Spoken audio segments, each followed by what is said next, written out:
Everyone, अभी तक हमने सेपरेशन ऑफ सब्सटेंस के बारे में जाना था। सेपरेशन क्या होता है, सब्सटेंस क्या होता है, ये सारी चीज़ जानी थी। एंड लास्ट क्लास में हमने कुछ मेथड भी सीखे थे, जिसमें से पहला मेथड था हमारा थ्रेसिंग। सो थ्रेसिंग क्या होता है, चलिए एक बार रिवाइज कर लेते हैं, फिर आज की क्लास में हमें क्या पढ़ना है ये जानेंगे। थ्रेसिंग ऐसी प्रोसेस जिसमें हार्वेस्टेड क्रॉप को आप ग्रेन को स्टॉक से अलग करें by the process of beating. आप एक हार्ड सरफेस में बीट करके, जैसे कोई भी हार्ड सरफेस है उसमें बीट करके अपने ग्रेन को उसके स्टॉक से अलग करने की प्रोसेस को ही हम क्या कहते हैं, थ्रेसिंग कहते हैं। इसमें क्या करते हैं, हम एक पाइल ऑफ क्रॉप, एक क्रॉप का एक ढेर लेते हैं एंड उस हार्ड सरफेस में बार बार बीट करते हैं, जिससे ग्रेन एंड स्टॉक दोनों अलग हो जाता है।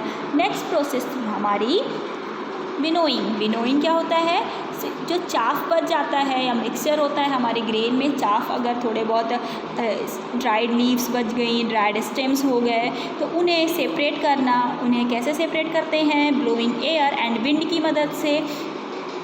तो इस प्रोसेस को हम क्या कहेंगे, विनोइंग कहते हैं। तो आज की क्लास में हमें और भी मेथड सीखने हैं, जिसमें से पहला मेथड है हमारा हैंड पिकिंग। तो हैंड पिकिंग क्या होता है, जब आपने देखा होगा कि हमारे घरों पे जो हम राइस, व्हीट एंड पल्सेस लेकर आते हैं मार्केट से, उसमें कुछ ना कुछ इम्प्योरिटीज़ होती है। इम्प्योरिटीज़ का मतलब अनवांटेड एंड हार्मफुल पार्टिकल्स, जो पार्टिकल्स हमारे लिए हार्मफुल हो और जिन्हें हम नहीं चाहते। जैसे हमारे चावल में अगर कंकड़ हैं वो हमारे लिए हार्मफुल भी होंगे एज वेल एज अनवांटेड भी हैं। हम कंकड़ तो नहीं खा सकते। तो ये किस फॉर्म में होते हैं, अनवांटेड पार्टिकल्स या हार्मफुल पार्टिकल्स? ये आपके हो सकते हैं स्मॉल स्टोन्स के फॉर्म में, अनवांटेड ग्रेन्स के फॉर्म में, एंड बहुत सारी चीज़ें होती हैं। ऑफन ये जो इम्प्योरिटीज़ होती हैं ये हमारे फूड आइटम से डिफरेंट दिखती हैं और इन्हें हम इजीली रिकॉग्नाइज कर लेते हैं। ये स्पॉटेड होती हैं, जब आसानी से स्पॉटेड हो जाती हैं। तो इस तरह के सेपरेशन को जब हैंड पिकिंग का मेथड यहाँ पे यूज किया जाता है, जब ऐसी कुछ कंडीशंस बनती हैं। तो हैंड पिकिंग की जो मेथड है ये हम कब कब प्रेफर कर सकते हैं, चलिए जानते हैं।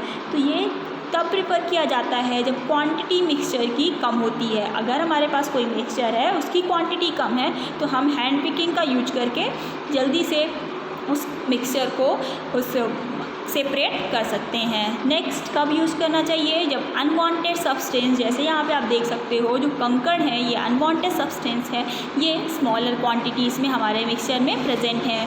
नेक्स्ट और क्या होती है कंडीशन, अगर शेप, साइज एंड कलर उस अनवांटेड सब्सटेंस का हमारे यूजफुल सब्सटेंस से डिफरेंट हो, तब हम ये मेथड प्रेफर करेंगे।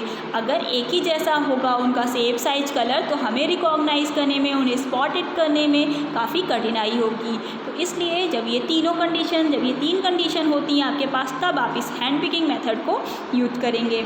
नेक्स्ट है हमारा सीविंग प्रोसेस। सीविंग क्या होती है, if the component of a mixture are of different size, अगर component of mixture different sizes के हैं तो उन्हें हम सीविंग की प्रोसेस के थ्रू सेपरेट कर सकते हैं।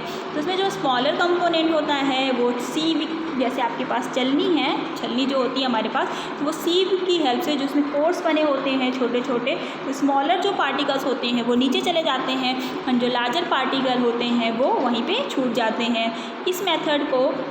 इस मेथड से हम जनरली अपने घरों में आटे को छानने में यूज करते हैं। आपने देखा होगा कि आपके घर में जनरली आटे को छाना जाता होगा।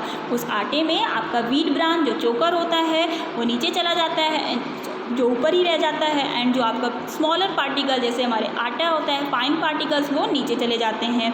हाउएवर जो सीविंग होती है व्हीट फ्लोर की, वो एडवाइजेबल नहीं है, जस्ट बिकॉज जो व्हीट ब्रान होता है, जो चोकर होता है, जो हम रिमूव कर देते हैं सीविंग की प्रोसेस के थ्रू, वो बहुत ज़्यादा न्यूट्रिएंट्स होते हैं उसमें, एंड ऑल्सो वो रिच सोर्स होता है फाइबर का।